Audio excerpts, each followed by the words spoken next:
विद्यार्थ्यांनो, सप्रे नमस्कार. ज्ञानवंदना institute YouTube चॅनलमध्ये सर्वप्रथम मी आपणा सर्वांचे स्वागत करतो. तर लक्षात घ्या, MPSC शासकीय आयुर्वेद महाविद्यालय प्राध्यापक परीक्षा जी MPSC कंडक्ट करते ती लवकरच होणार आहे. त्या धर्तीवर आपण आजच्या व्हिडिओमध्ये महाराष्ट्र नागरिक सेवा रजा नियम 1981 बघणार आहोत. या टॉपिकवर आपण ऑलरेडी 2 व्हिडिओ बघितले. ते व्हिडिओ आपण चॅनलच्या डिस्क्रिप्शनमध्ये जाऊन प्लेलिस्ट थ्रू आधीचे व्हिडिओ बघू शकतात. आजच्या व्हिडिओला सुरुवात करायचं आहे. त्यापूर्वी लक्षात घ्या, आपणाला आयुर्वेद प्राध्यापक परीक्षा याच्यावर प्रशासकीय घटक कामकाज व महाराष्ट्र नागरिक सेवा नियम नोट्स आणि MCQ तसेच current affair related to medical education तसेच आयुष अपडेट हे तिन्ही जर कंबाईन पाहिजे असेल तर आपण 1499 रुपयामध्ये घेऊ शकता. याकरिता आपण 93 56 25 60 34 यावर लगेचच व्हॉट्सअप करायचं आहे. तर आजच्या व्हिडिओला सुरुवात करूयात. आजच्या व्हिडिओचा टॉपिक आहे नियम 62 अनर्जित रजा. याआधी आपण कोणकोणत्या बघितल्या तर अर्जित रजा बघितला, परिवर्तित रजा बघितला, अर्धवेतनी रजा बघितल्यात. आता त्या पुढच्या बघायच्या आहेत अनर्जित रजा नियम 62. लक्षात घ्या, ही रजा मंजूर केल्यानंतर जेवढी अर्धवेतनी रजा अर्जित होते त्या रजेमधून अनर्जित रजा वजा करता येते. म्हणजेच काय, जी रजा मंजूर केल्यानंतर सपोज तुम्हाला 10 दिवसाची रजा मंजूर केली, जेवढी अर्धवेतनी रजा अर्जित होते. म्हणजेच काय, तुम्ही जर 5 दिवसाची अर्जित रजा मागितली असेल तर अर्धवेतनी किती रजा होणार, त्या 10. त्या रजेमधून अनर्जित रजा वजा केली जाते. म्हणजे किती झाल्या तुमच्या अर्जित रजा, किती होत्या तुमच्या, 5 होत्या. अर्धवेतनी किती झाल्या, 10. त्यामधून अनर्जित रजा जेवढी असेल ना ती काय केली जाते तर वजा केली जाते. आय होप तुम्हाला कळालं असेल. ही रजा मंजूर केल्यानंतर कामावर परत न आल्यास रजा वेतनाची वसुली केली जाते. बरोबर, तुम्ही परस्पर गेले, तुम्हाला ठीक आहे पगारही काढला, परंतु जर तुम्ही परत आले नाही ना तर तुमची वसुली केली जाते. आणि वसुली करणं सोपं असतं, कारण की तुमची जी रकमा असतात, काही रकमा ह्या शासनाकडे जमा असतात, त्यातून वसुली केली जाते. पुढे, ही रजा फक्त सेवेत कायम असलेल्या कर्मचाऱ्यांनाच मंजूर करता येते. रजा वेतन अर्धवेतनी रजेप्रमाणे रजा वेतन या रजेत मिळते. I hope. त्यानंतर पुढे असाधारण रजा. असाधारण रजा म्हणजे काय, कोणतीही रजा अनुज्ञेय नसेल, म्हणजे तुम्हाला कोणतीही रजा देता येणार नाही, परंतु या नियम 63 अंतर्गत तुम्हाला असाधारण रजा देता येईल.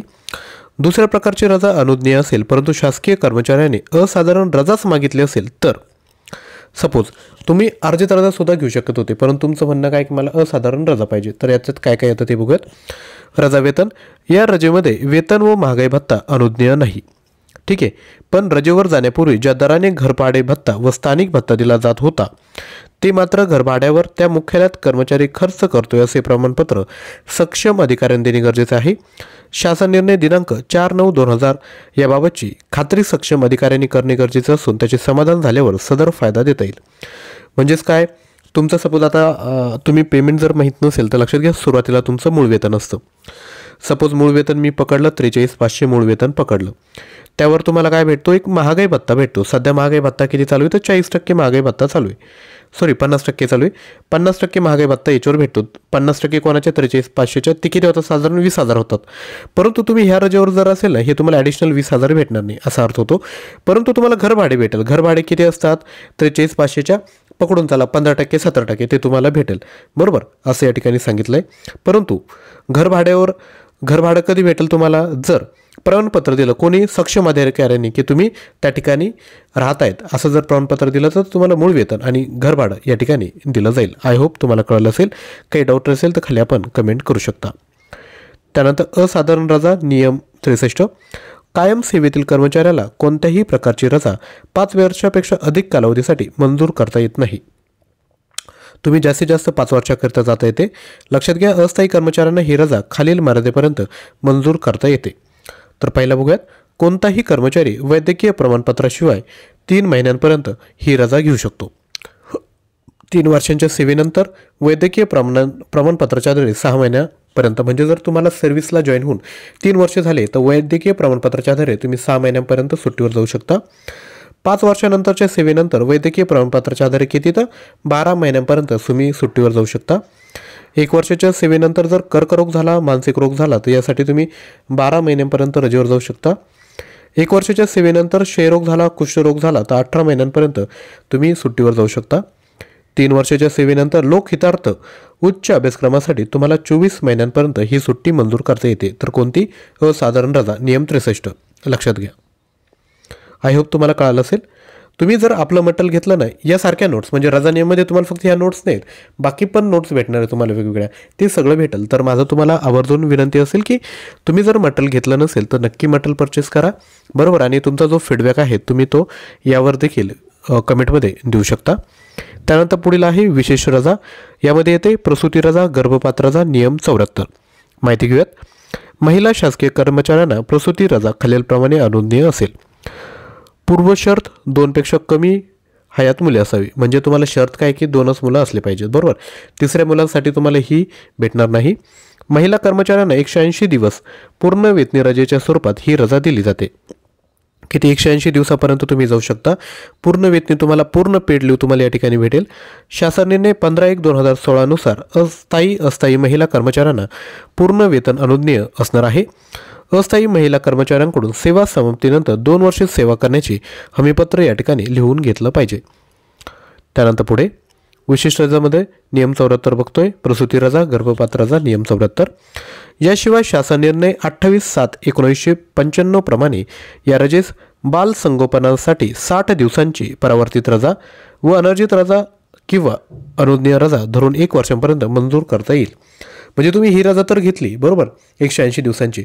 त्यापुढे जर तुम्हाला वाटतंय की डिलिव्हरी झाली आणि बालाचं संगोपन करण्याकरिता तुम्हाला 60 दिवसांची रजा पाहिजे, तर तुम्ही परावर्तित रजा घेऊ शकतात. म्हणजे तुमची जी अर्धवेतनी रजा होती ना, बरोबर, ती तुम्ही परावर्तित रजेमध्ये कन्वर्ट करून 60 दिवसांपर्यंत जाऊ शकता, बरोबर. आणि दुसऱ्या ज्या अनर्जित रजा आहे, बरोबर, म्हणजे अनपेड लीव किंवा अनुज्ञेय रजा ह्या तुम्ही 1 वर्षापर्यंत घेऊ शकता.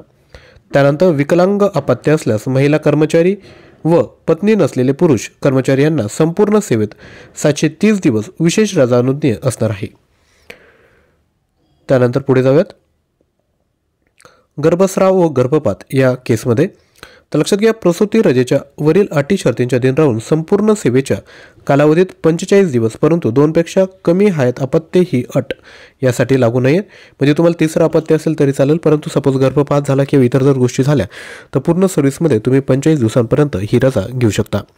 दत्तक मुलासाठी विशेष रजा शासन निर्णय वित्त विभाग क्रमांक जो आहे त्यानुसार तुम्ही घेऊ शकता. मूल 1 वर्षाच्या आत असल्यास तुम्हाला 180 दिवस भेटेल आणि मूल 1 वर्षाच्या पुढे असेल तर 90 दिवस. स्वतःचे 1 अपत्य असतानाही तुम्हाला ही रजा घेता येईल. म्हणजे तुम्ही 1 अपत्य आणि दुसरं चाइल्ड जर दत्तक घेतलं तरी तुम्हाला ही रजा घेता येईल. या रजेस जोडून बाल संगोपन जी रजा आहे ती तुम्हाला या ठिकाणी घेता येणार आहे. त्यानंतर पुढची आहे बाल संगोपन रजा. तर यामध्ये काय तर कोणाला मिळेल? राज्य शासकीय महिला कर्मचारी. ही रजा कोणाला भेटेल? राज्य शासकीय महिला कर्मचारी. ज्यांची पत्नी नाही असे पुरुष शासकीय कर्मचारी. पत्नी असाध्य आजाराने अंथरुणाला खेळलेले आहे असा पुरुष कर्मचारी. 1 वर्ष शासकीय सेवा पूर्ण झालेला कर्मचारी यांना ही रजा भेटेल. किती मिळेल तर 180 दिवसापर्यंत ही रजा तुम्हाला भेटेल. अटी व शर्ती काय तर मुलाचे वय 18 वर्ष होईपर्यंतच. 1 वर्षामध्ये 2 महिन्यांच्या कमाल मर्यादेत सेवा कालावधीत 1, 2, 3, 4 टप्प्यात घेता येते. मात्र 1 कॅलेंडर वर्षामध्ये 3 टप्प्यातच ही रजा तुम्हाला घेता येईल. महत्त्वाचं काय आहे लक्षात ठेवा, 180 दिवसांची कमाल मर्यादा लक्षात ठेवा. तुम्हाला असा प्रश्न विचारला जाईल, बाल संगोपन रजा कमाल मर्यादा किती? तर तुम्हाला माहीत पाहिजे 180 दिवसांपर्यंत घेऊ शकतो. कोण कोण घेऊ शकतं हे जरी 4 ऑप्शन दिले आणि वरील सर्व आलं तर वरील सर्व सिलेक्ट करून या प्रश्नाचं उत्तर तुम्ही देऊ शकता. त्यानंतर पुढे पहिल्या 2 हयात अपत्यांकरताच ही लागू राहणारी ही रजा. अर्जित रजा, अर्धवेतनी रजा, प्रसूती रजेला जोडून ही रजा विद्यार्थी मित्रांनो घेता येईल. रजेच्या कालावधीत रजेवर जाण्यापूर्वी ज्या दराने वेतन मिळत होते त्या दराने रजा वेतन तुम्हाला या ठिकाणी मिळणार आहे.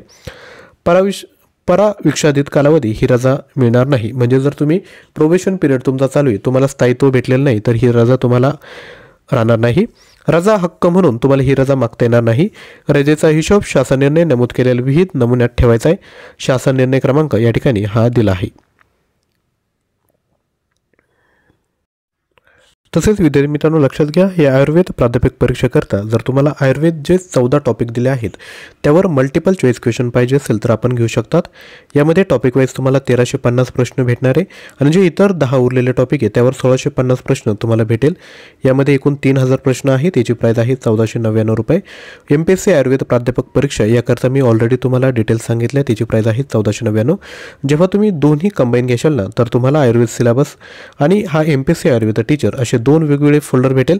पहिल्या फोल्डरमध्ये तुम्हाला टॉपिक वाईज ही तुम्हाला PDF फाईल भेटून जातील आणि ज्या इतर जे 10 टॉपिक उरले त्याकरता प्रश्नसंचमध्ये या 16 PDF तुम्हाला भेटतील. त्यानंतर जेव्हा तुम्ही हे MPSC आयुर्वेदा अदरचं जर घेतलं तर यामध्ये तुम्हाला 3 फोल्डर भेटणार आहे, ज्यामध्ये current affair related to medical, administration and Maharashtra, service rule आणि आयुष अपडेट असे 3 फोल्डर भेटेल. पहिल्या करंट अफेअर्समध्ये तुम्हाला PDF फाईल भेटून जातील. सेकंड फोल्डरमध्ये तुम्हाला जेवढे 17 टॉपिक दिले त्या प्रत्येक टॉपिकवर एक फोल्डर आणि त्या फोल्डरमध्ये नोट्सच्या PDF तुम्हाला भेटून जातील. त्यानंतर या ठिकाणी अशा पद्धतीने नोट्स सर्व असणार आहेत. त्याच पद्धतीने MCQ देखील आहे. MCQचा सेपरेट फोल्डर आहे, तुम्हाला त्यामध्ये MCQ बघायला भेटतील. आयुष अपडेट जर घेतलं तर आयुष अपडेटमध्ये तुम्हाला या पद्धतीने PDF फाईल विद्यार्थी मित्रांनो बघायला भेटणार आहे.